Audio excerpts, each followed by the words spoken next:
I have been asked by a viewer if it's possible to do IQ recordings using remote receivers.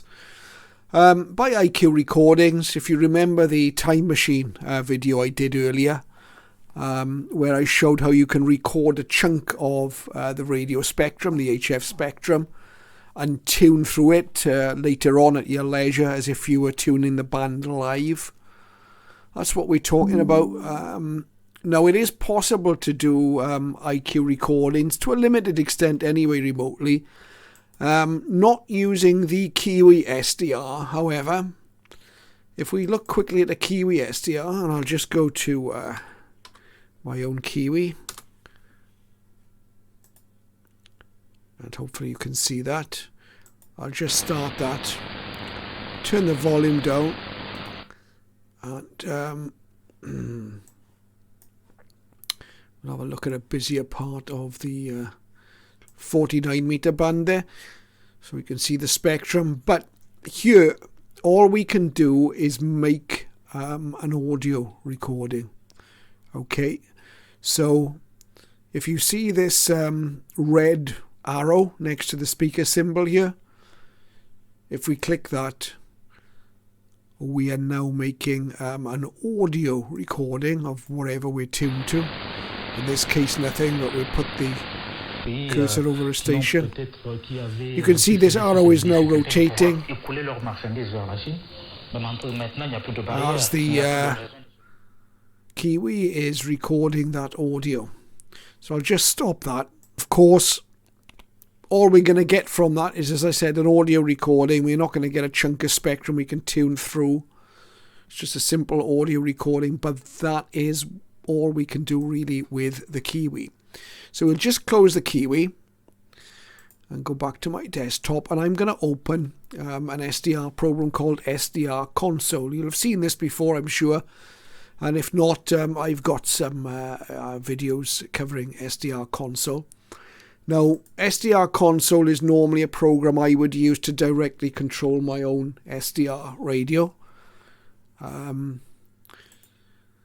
In fact, if I click on the local here, this instance of SDR Console, on this machine, there is no SDR radio connected to this machine. So you'll see there's nothing listed here under the local.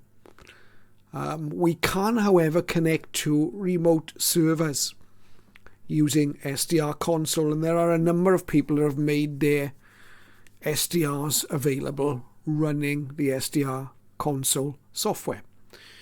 If we click on the server here, you can see I've got some saved already, but if you install a version of the latest version of SDR Console, what you'll need to do, I'll just close this for a second, you'll need to go to the Select Radio menu button there. When you first open and run SDR Console, you'll have nothing here. You need to go to the Server tab, go to Definitions down here, click on Definitions. You'll see there's a search button here. Click on the drop down. We click on version 3 server. Takes a moment. Then we click on online servers. And we've now got a list of SDR Console receivers that are available for us to use. Okay, and we can select one of those. Let's try that one. For example, in Northern Arizona, we click on Select. Now it should, in this box, load up. Okay, it's not. So quite often you'll find that for whatever reason it's not working. Let's go back and choose another one. We've got a German one here. DL9NDW. Let's select that. And we can see now this is what we're looking for. This station has 2 SDR receivers available. But what we need to do here is we can OK that. The system is now telling us there's 1 device found. I'm going to click on Update and Save. And you'll see now that German server DL9NDW, that German receiver, is now in our list. Okay, so what we can do is we can connect to that. We've got the choice of two receivers, but you'll see here that there's an RSP2 that's already in use. So we can select this one, a G31DDC. You'll see down here, now this is important, the bandwidth. If we're going to do some recording, this is the chunk of spectrum we're going to be able to capture. When you're dealing with remote receivers, it tends to be lower than if you had, a local receiver. On my own network, I could capture a much bigger chunk, but we are limited by what's set here. We've got a maximum, it looks like, of 1 megahertz, so that's pretty good. So let's click on 1 megahertz bandwidth. Let's see if we can start the receiver. And sure enough, there is the receiver, it started. You can hear a couple of signals on 49 meters. I'll just zoom out, or we are zoomed out actually totally, so we can see that we've got cover there between 5.7 and sort of 6.6 megahertz. Not sure what antenna is connected to this. Maybe we'd be better off on 31 meters. See if we've got anything there.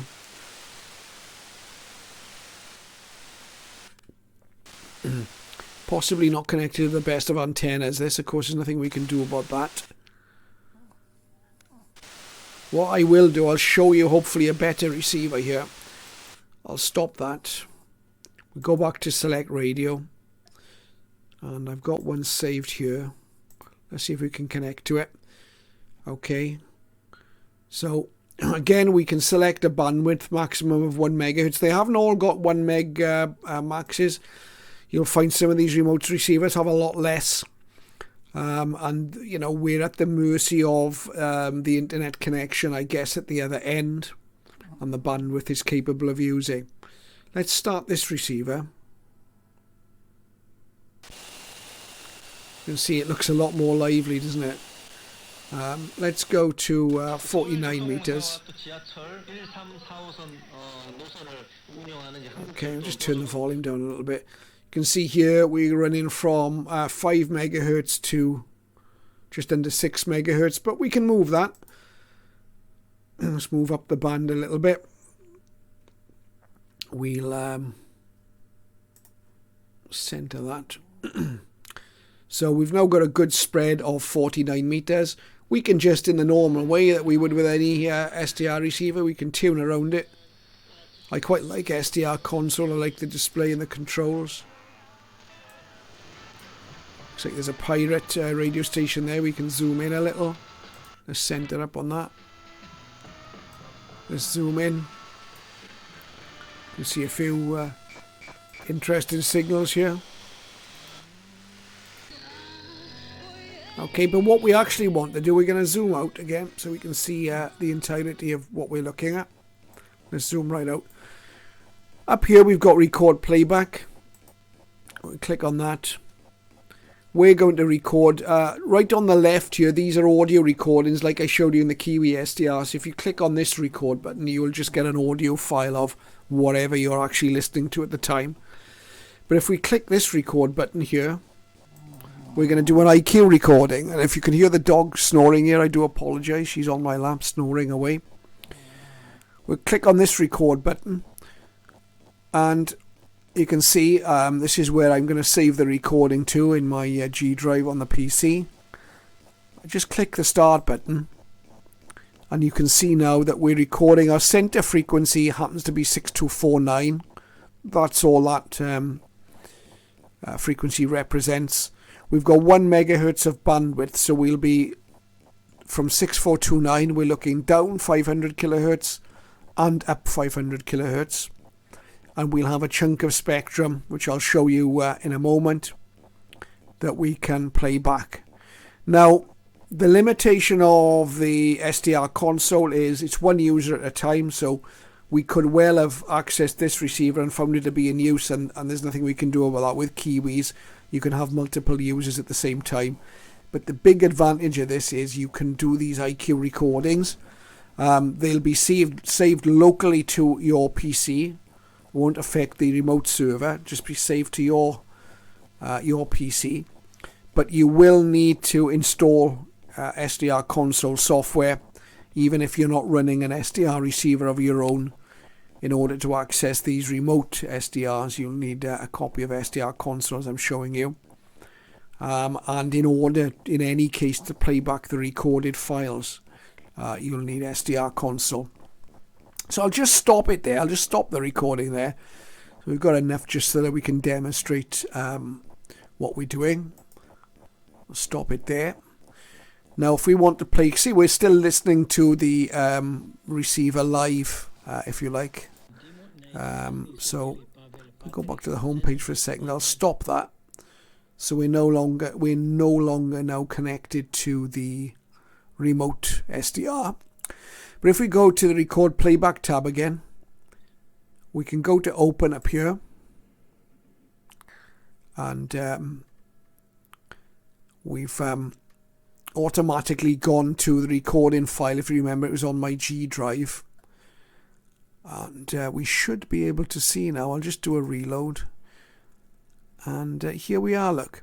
28th of November, that's today, 2049. That's our recording. Alright, so if I press play, you can see now we've only got about a minute or so of recording here. But we're tuning around as if we were live, but this is a recorded data. We can flip it back. We can flip it forward or back. We can tune up and down the band. We can change mode, sideband, AM. Okay, so we can record remotely. I think this particular receiver was in Antwerp in Belgium. So we're getting a view of the 49 meter band as it looks and sounds in Belgium. Normally, obviously, we do a much bigger recording, but you are tying up the remote SDR. I'm not going to do that just for the sake of demonstration, but you might want to record 10-20 minutes of spectrum and then play it back at your leisure. Particularly if conditions are good, it might be well worthwhile. So I hope you found that of some interest, and thank you for watching.